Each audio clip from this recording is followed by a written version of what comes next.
Hello everyone, आज मैं exercise 1.2 को सॉल्व करूंगी। पहला क्वेश्चन है, सिद्ध कीजिए कि f(x) is equal to 1/x द्वारा परिभाषित फलन f। फलन ऐसा है, r से r में एक फंक्शन है, एकाएकी तथा आच्छादक है, जहां r सभी ऋणोत्तर वास्तविक संख्याओं का समुच्चय है। अब यहाँ तक एक क्वेश्चन है। इसके बाद कहता है कि यदि प्रांत r को n में बदल दिया जाए जबकि सहप्रांत पूर्ववत आर ही रहे तो भी क्या यह परिणाम सत्य होगा। तो पहले यहाँ तक इसको हम चेक करते हैं। और एकाएकी आच्छादक फलन, चूंकि इसका बेसिक कंसेप्ट आप लोग देख चुके होंगे, पहले वाले वीडियो में बता चुकी हूँ, उसको देख लीजिए ताकि एक्सरसाइज में आसानी हो जाए। तो पहला क्वेश्चन है, ये फंक्शन दिया है, ये क्वेश्चन है हमारा। फंक्शन दिया है f(x) is equal to 1/x और ये जो है फंक्शन r से r में है। तो इसको एकाएकी प्रूफ करने के लिए हम लेते हैं कि यदि f(x1) बराबर f(x2) तो यह इम्प्लाइज करेगा 1/x1। चूंकि f(x) 1/x है तो 1/x1 is equal to 1/x2 cross multiplication करेंगे, यानी ये हो जाएगा x1 is equal to x2। तो x1 बराबर x2 आया, तो अतः हम कहेंगे कि फंक्शन जो है एकाएकी है, फंक्शन एकाएकी है। अब आच्छादक प्रूफ करना है, आच्छादक दिखाना है, तो हम इसका एक पार्ट लेकर चले, दूसरा पार्ट लेकर चलते हैं कि चूंकि f(x) दिया है 1/x और f(x) होता है y, तो f(x) होता है y यानी y बराबर 1/x। अब इसे हम x के टर्म में निकाल लें, यानी y बराबर 1/x, तो ये इम्प्लाइज करेगा x बराबर 1/y, जहां यहाँ पर कहना होगा कि y is not equal to 0, y का वैल्यू 0 नहीं होगा, चूंकि y इज इक्वल टू 0 के लिए यह जो है अपरिभाषित हो जाएगा। तो अब हम इसमें क्या देखते हैं कि यह जो है सहप्रांत का प्रत्येक अवयव प्रांत के किसी न किसी अवयव का प्रतिबिंब अवश्य है। चूंकि y के सभी मान के लिए x का भी मान है, तो यहाँ समझने के लिए लिखते हैं कि सहप्रांत का प्रत्येक अवयव प्रांत के किसी न किसी अवयव का प्रतिबिंब है, प्रांत के किसी न किसी अवयव का प्रतिबिंब है।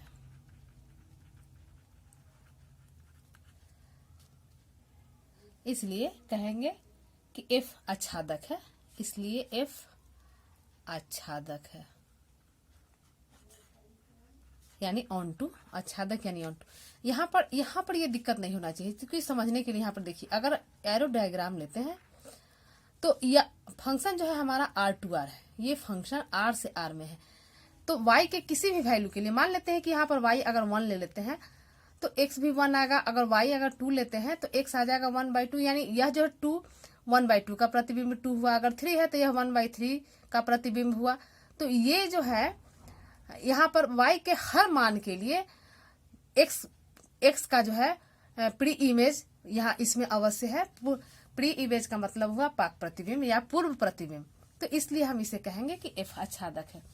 अब नेक्स्ट क्वेश्चन आगे कहता है कि यदि प्रांत r को n में बदल दिया जाए, यानी पहले था r से r में और अब हमें दिया, इसका पहला पार्ट यहाँ पर हुआ, दूसरा पार्ट चलते हैं। अब हमारा फंक्शन हुआ n से r में एक फलन हुआ और फंक्शन परिभाषित है f(x) is equal to 1/x। तो इसके लिए कहता है कि क्या मतलब, जब यदि r को n में बदल दिया जाए जबकि सहप्रांत पूर्ववत r ही रहे तो भी क्या यह परिणाम सत्य होगा। तो इसे चेक करते हैं सत्य होगा या नहीं। तो फिर ले लेते हैं कि यदि f(x1) is equal to f(x2) तो यह इम्प्लाइज करेगा 1/x1 is equal to 1/x2 और यह इम्प्लाइज करेगा x1 बराबर x2, यानी फलन एकाएकी है। यह क्लियर हो गया कि अतः f एकाएकी है। अब आगे, अब आच्छादक के लिए कि हो सकता है कि सहप्रांत का अवयव प्रांत के अवयव का प्रतिबिंब न हो। अब जैसे फंक्शन है हमारा n2r, यानी अगर हम ये ऐसे ले लेते हैं एरो डायग्राम, तो n यानी डोमेन है हमारा n, यानी यह जब भी होगा तो 1 2 3 4 एंड सो ऑन होगा। लेकिन r में तो बहुत सारा, r में हमारा प्लस माइनस सब आ जाएगा, 1/2 0 वगैरह वगैरह सब टोटल आ जाएगा। क्योंकि यह जो है रियल नंबर है, ये -2 कर देते हैं, -1 कर देते हैं, 0 हाफ 0 0 हाफ 1 2 ऐसे करके ये बहुत आएगा। तो ऐसा हो सकता है कि वह जो है चूंकि माइनस आर में है लेकिन इसमें माइनस नहीं है, प्रांत में हमारा माइनस नहीं है, चूंकि यह जो है एन है और यह जो है आर है। तो हम लिखते हैं समझने के लिए कि हो सकता है कि सह प्रांत का यहां पर लिख सकते हैं परंतु हो सकता है सह प्रांत का अवयव प्रांत के किसी अवयव का प्रतिबिंब न हो, प्रांत के किसी अवयव का प्रतिबिंब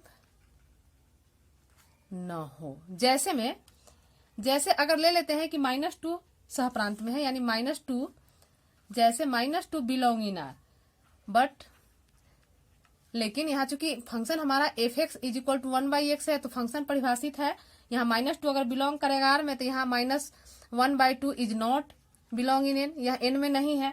तो हम कहेंगे कि f आच्छादक नहीं है, अतः f आच्छादक नहीं है। यानी हम चेक किए कि इस प्रकार f जो है एकाकी है परंतु आच्छादक नहीं। लिखेंगे इस प्रकार f एकाकी है परंतु आच्छादक नहीं, f एकाकी है परंतु आच्छादक नहीं। तो यही अगर हम डोमेन को चेंज करते हैं तो ये f एकाकी है परंतु आच्छादक नहीं है। तो n डोमेन को बदल दिए तो एकाकी तो हुआ लेकिन आच्छादक नहीं। अब क्वेश्चन नंबर 2 किताब सामने आप लोग रखे। क्वेश्चन 2 कहता है कि निम्नलिखित फलनों को एकैक यानी इंजेक्टिव तथा आच्छादी यानी सर्जेक्टिव गुणों की जांच करना है।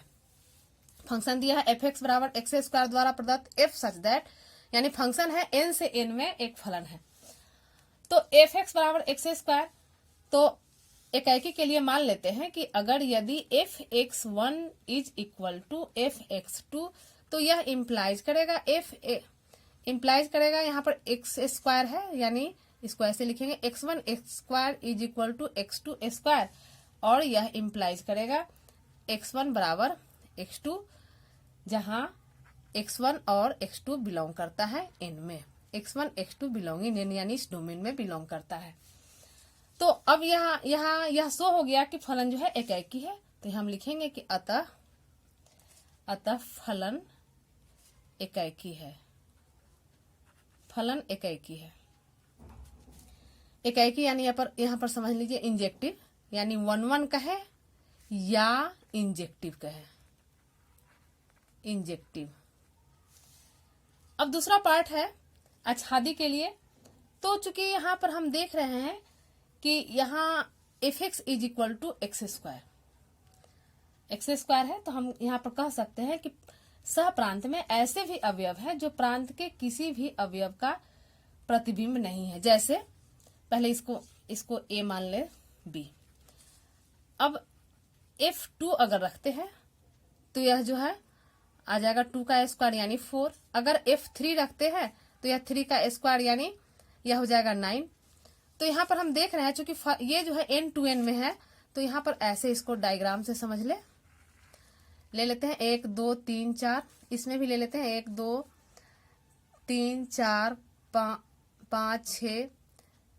तो अब अगर f1 एक और ले लेते हैं, f1 लिए तो 1 का स्क्वायर यानी 1, यानी 1 से 1 बना।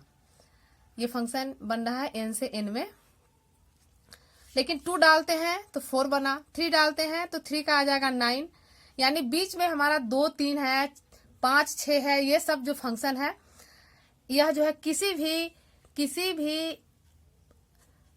भी अवयव का प्रतिबिंब यह जो है नहीं है। तो यहाँ हम कहेंगे कि प्रांत में सह प्रांत में ऐसे भी अवयव है जो प्रांत के किसी अवयव का प्रतिबिंब नहीं है, यानी कि इसका कोई प्री इमेज इसमें है ही नहीं। तो लिखेंगे कि सह प्रांत में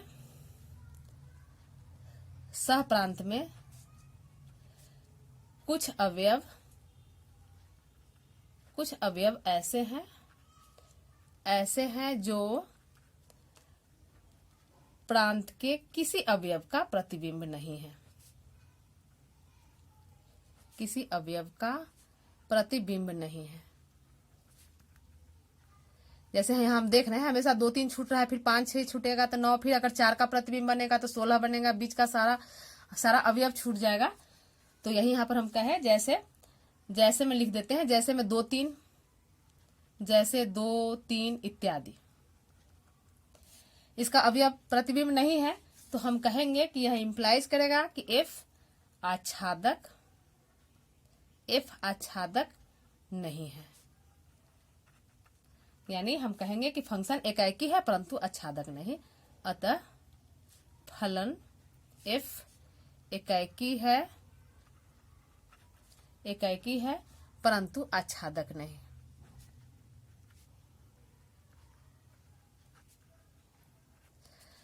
अब इसी का दूसरा क्वेश्चन है, दूसरा का 2 नंबर क्वेश्चन है। ये कहता है कि एफ एक्स बराबर एक्स स्क्वायर द्वारा प्रदत्त एफ सच दैट, यानी एफ जो है जेड से जेड में एक फलन है, यानी यह जो पूर्णांक है। अब इसमें था एन टू एन, सेम चीज है इसमें है जेड से जेड में। तो यहाँ देखिए एकाएकी के लिए क्या करेंगे इसमें कि चूंकि पूर्णांक है ये, तो अगर हम यहाँ एफ एक्स का वैल्यू -1 डालेंगे तब भी यह जो है 1 ही आएगा, और एफ का वैल्यू 1 भी डालेंगे तब भी यह जो है 1 ही आएगा। तो यह इंप्लाइज करता है कि -1 -1 और 1 का प्रतिबिंब, -1 और 1 का प्रतिबिंब एक ही है अर्थात भिन्न नहीं है। इसको कहेंगे अर्थात भिन्न नहीं है। तो जब एक ही प्रतिबिंब है तो यह फलन एकाएकी नहीं है। यानी ऐसे अगर हम लेते हैं तो यहाँ पर -1 और 1 लिए, और यहाँ पर 1 2 3 लिए, तो -1 का भी एक ही बन रहा है, इसका भी एक ही, यानी एकाएकी नहीं है। तो यहाँ पर हम कहेंगे कि यह इंप्लाइज करेगा कि एफ एकाएकी नहीं है। अब सहप्रांत के लिए, तो सहप्रांत के लिए क्या है कि सहप्रांत में भी कुछ अवयव ऐसे हैं जो प्रांत के किसी अवयव का प्रतिबिंब नहीं है। लिखते हैं समझने के लिए, सहप्रांत के कुछ अवयव ऐसे भी हैं जो प्रांत के किसी अवयव का प्रतिबिंब नहीं है, किसी अवयव का प्रतिबिंब नहीं है। अब जैसे यहां पर समझने के लिए इसको देखिए, इसको अगर हम ऐसे ले लेते हैं, हमेशा एरो डायग्राम से इसको समझे, ज्यादा आसानी होगी। यहाँ पर -1 1 2 ले लेते हैं, -2 2 ले, -1 -2 फिर +1 2 3 ऐसे करके ले लें। यहाँ भी -1 -1 -2 1 2 3, तो -1 का भी, -1 का इमेज यहाँ पर बन रहा है 1, और +1 का भी 1 बन रहा है। -2 रखेंगे तो -2 का आ जाएगा 4, यानी -2 लेंगे तभी 4 और +2 लेंगे तभी 4। तो बीच में बहुत सारे अवयव जो है वह बच जाते हैं, जिसका प्री इमेज इसमें है ही नहीं। तो वही हम लिखे कि जो प्रांत के किसी भी अवयव का प्रतिबिंब नहीं है। यानी जैसे में अगर हम कहें तो यहाँ पर 2 छूट रहा है, -2 छूट रहा है, 3 है, -3 ETC, इस तरह आगे और भी। तो हम यहाँ पर कहेंगे कि अतः ये F जो है आच्छादक नहीं है, आच्छादक नहीं है। अतः F एकाएकी नहीं है, यहाँ एकाएकी भी नहीं आया, F एकाएकी नहीं है और आच्छादक भी नहीं है, और आच्छादक भी नहीं है। तो ये क्वेश्चन 2 का 2 हो गया। क्वेश्चन नंबर 3 सेम है, किताब में देखिए एफ एक्स बराबर एक्स स्क्वायर दिया है और फंक्शन आर से आर में दिया है, इसलिए उसको छोड़ रहे हैं, सेम बनेगा। हम क्वेश्चन 4 को लिए हैं। क्वेश्चन 4 है f x is equal to x cube द्वारा प्रदत्त एफ सच दैट एन से एन में फलन है। फलन जो है एफ एन से एन में है। तो इसे हम देखते हैं कैसे बनता है। तो पहले एकाएकी प्रूफ करते हैं। फंक्शन हमारा f x is equal to x cube दिया, तो इसके लिए ले लेते हैं कि यदि f x one is equal to f x two है तो यह इम्प्लाइज करेगा x one cube is equal to x two cube, यानी यह इम्प्लाइज करेगा एक्स वन बराबर एक्स टू। तो हम कहेंगे कि अतः एफ इकाई है, लिखेंगे अतः एफ इकाई है, एफ इकाई है। अब सहप्रांत के लिए, तो चूंकि सहप्रांत में फिर हम वही देख रहे हैं कि कुछ अवयव ऐसे हैं जो प्रांत के किसी अवयव का प्रतिबिंब नहीं है। जैसे यहाँ पर एन टू एन लिया, तो अगर हम ले लेते हैं ये हमेशा जो है एरो डायग्राम से समझे, 1 2 3 ले लिए, यहाँ पर 1 2, चूंकि एन से एन में एक फलन है इसलिए 1 2 3 4 5 6, क्यूब है तो 1 का क्यूब 1 और 2 रखेंगे तो 2 का क्यूब आ जाएगा 8, यानी यहाँ पर आ जाएगा 7 8, एक यहाँ तक ले लेते हैं इसको बढ़ा के, यानी 2 का यहाँ पर आ गया। तो बीच में बहुत सारे ऐसे अवयव छूट रहे हैं जो किसी भी अवयव का प्रतिबिंब नहीं है, यानी इसका कोई भी यहाँ पर प्री इमेज है ही नहीं। तो यहाँ पर लिखेंगे कि सह प्रांत के, सब में वही बात आता है, सह प्रांत के कुछ अवयव, कुछ ऐसे भी अवयव हैं, कुछ ऐसे भी अवयव हैं जो प्रांत के किसी अवयव के प्रतिबिंब नहीं है, जो प्रांत के किसी अवयव के प्रतिबिंब नहीं है, किसी अवयव के प्रतिबिंब नहीं है, अतः एफ इकाई है, आच्छादक नहीं, अतः एफ इकाई है परंतु आच्छादक नहीं। दूसरा क्वेश्चन का सब क्वेश्चन वही है, सिर्फ हम लोग चेक कर करके देखेंगे कि वह है कि नहीं। तो चौथा हो गया, और एक पांचवा देखें, यदि f x is equal to x cube द्वारा प्रदत्त एफ फंक्शन जो है जेड से जेड में एक फलन है, सेम है, इसमें भी यही अगर हम लेकर चले, यानी यदि अगर हम लेके चले कि एफ एक्स वन बराबर एफ एक्स टू, तो यह इम्प्लाइज करता है x one cube is equal to x one x two cube, यानी इम्प्लाइज करता है एक्स वन बराबर एक्स टू, यानी कहेंगे कि एफ जो है इकाई है। लेकिन सह प्रांत में वही है, सह प्रांत में बहुत सारे अवयव, जैसे कि एक डालेंगे तो एक का क्यू आ गया, यानी -1 आ गया, यहाँ -1 आ गया, और यहाँ पर 2 डालेंगे, 1 का क्यू 1 आ गया, 2 डालेंगे तो 2 का क्यू 8 आ गया। इसी तरह बहुत सारा डालेंगे छूट जाएगा, बहुत सारा जो ये बना इसी ढंग से बीच में उसका भी छूटेगा। तो यहाँ पर हम लिख देंगे, सिर्फ लिख देते हैं कि सह प्रांत के कुछ अवयव ऐसे हैं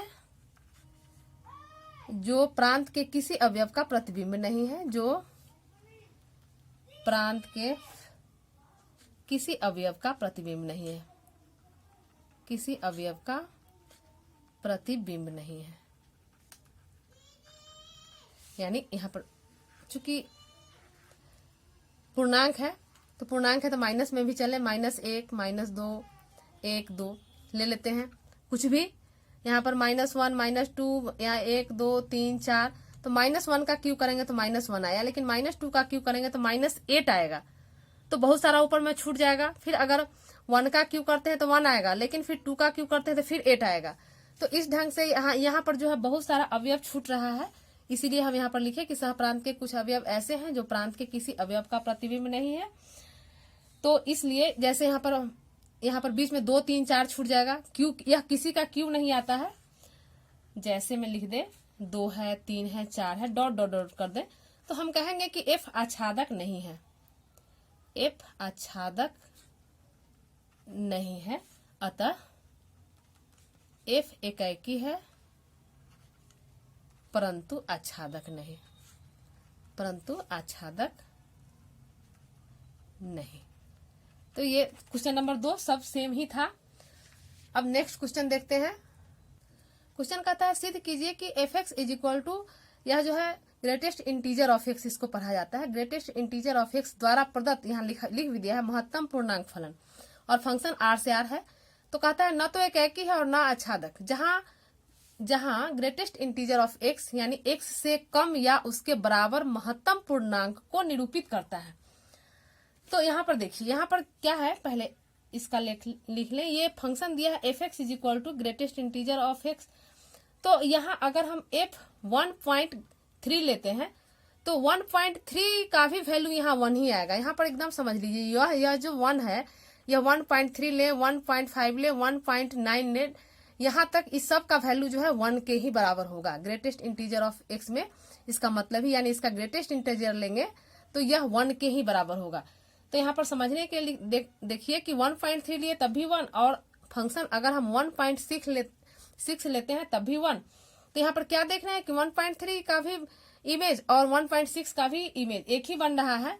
तो इसलिए कहेंगे कि फंक्शन जो है, फंक्शन एकाएकी नहीं है। यानी कहेंगे कि चूंकि 1.3 और 1.6 का प्रतिबिंब एक ही है, तो एक ही है यानी 1 है दोनों का प्रतिबिंब, तो कहेंगे कि f एकाएकी नहीं है। इसलिए f एकाएकी नहीं है। अब आच्छादक के लिए क्या देख रहे हैं कि प्रांत f में जो है, चूंकि यहाँ पर ये फंक्शन कह रहा है r से r में, और ये है ग्रेटेस्ट इंटीजर ऑफ x, यानी f में x बिलोंगिंग r का प्रतिबिंब एक पूर्णांक है। यहाँ पर समझने के लिए लिखते हैं b में कि प्रांत f में ये x बिलोंग कर रहा है r में का प्रतिबिंब एक पूर्णांक है, एक पूर्णांक है। यहाँ पर कुछ भी वैल्यू डालेंगे, जैसे 1.6, 1.9 जो अभी रख के बताया, तो उसका सबका वैल्यू एक ही आएगा। तो यहाँ हम देख रहे हैं कि सबका वैल्यू जो है एक पूर्णांक आता है, तो इसलिए हम कहेंगे, और बीच का सारा छूट जा रहा है, क्योंकि फंक्शन यहाँ रियल नंबर से रियल नंबर में है, तो बीच का बहुत सारा पॉइंट छूट रहा है। जैसे अगर हम ऐसे ले लिए तो अगर 1.6 है, 1.3 है, 1.2 है, तो सबका एक ही आ रहा है, लेकिन 1, 2, 3 इसके बीच का जो है, इस सारा का सब एक ही आ रहा है, और बीच का इसका बहुत सारा छूट रहा है। तो इसीलिए हम इसे कहें कि यह जो है r का प्रतिबिंब एक पूर्णांक, इसमें बहुत सारा पूर्णांक आएगा, लेकिन बीच का बहुत सारा डिजिट जो है छूट रहा है। इसीलिए हम कहेंगे कि f जो है आच्छादक नहीं है। f आच्छादक नहीं है, यानी यहाँ ना एकाएकी है और ना आच्छादक। यानी हम लिखेंगे कि यह इंप्लाइज करता है कि f न ही एकाएकी है और न आच्छादक। तो यही हो गया, बहुत आसान है, चेक करना बहुत ही आसान है। क्वेश्चन नंबर 4 देखिए, कहता है सिद्ध कीजिए कि एफ मॉड ऑफ x द्वारा प्रदत्त मापांक फलन है। ये मापांक फलन दे दिया और r से r में फंक्शन है। यह चेक कह रहा है सिद्ध करने के लिए कि न तो एकाएकी है और न आच्छादक है। जहां मॉड ऑफ x बराबर है x, यदि x धन या शून्य है, यानी x पॉजिटिव हो या 0 के बराबर हो तो उसका वैल्यू x होगा, और x अगर निगेटिव हो, x अगर बराबर है -x का जब x ऋण हो, यानी x निगेटिव। तो ये क्वेश्चन है, तो इसे चेक करते हैं, इसे देखते हैं। तो पहले तो इसमें हम चेक करते हैं एकाएकी के लिए। तो यहाँ पर चूंकि फंक्शन f(x) दिया है मॉड ऑफ x, तो देखिए f में अगर -1 डालते हैं तो यानी मॉड -1 यानी ये 1 आया, और अगर f1 डालते हैं तो 1 का मॉड यानी 1 ही आएगा। तो यहाँ देख रहे हैं -1 और 1 दोनों का प्रतिबिंब एक ही 1 है, इसलिए कहेंगे कि f एकाएकी नहीं है। चूंकि इस दोनों का एक ही प्रतिबिंब आ रहा है, इसलिए f एकाएकी नहीं है। अब दूसरा पॉइंट देखेंगे, तो इसमें भी है कि सह प्रांत का कोई भी ऋणात्मक संख्या प्रांत के किसी भी अवयव का प्रतिबिंब नहीं है। समझने के लिए इसे लिखते हैं कि सह प्रांत का कोई भी ऋणात्मक संख्या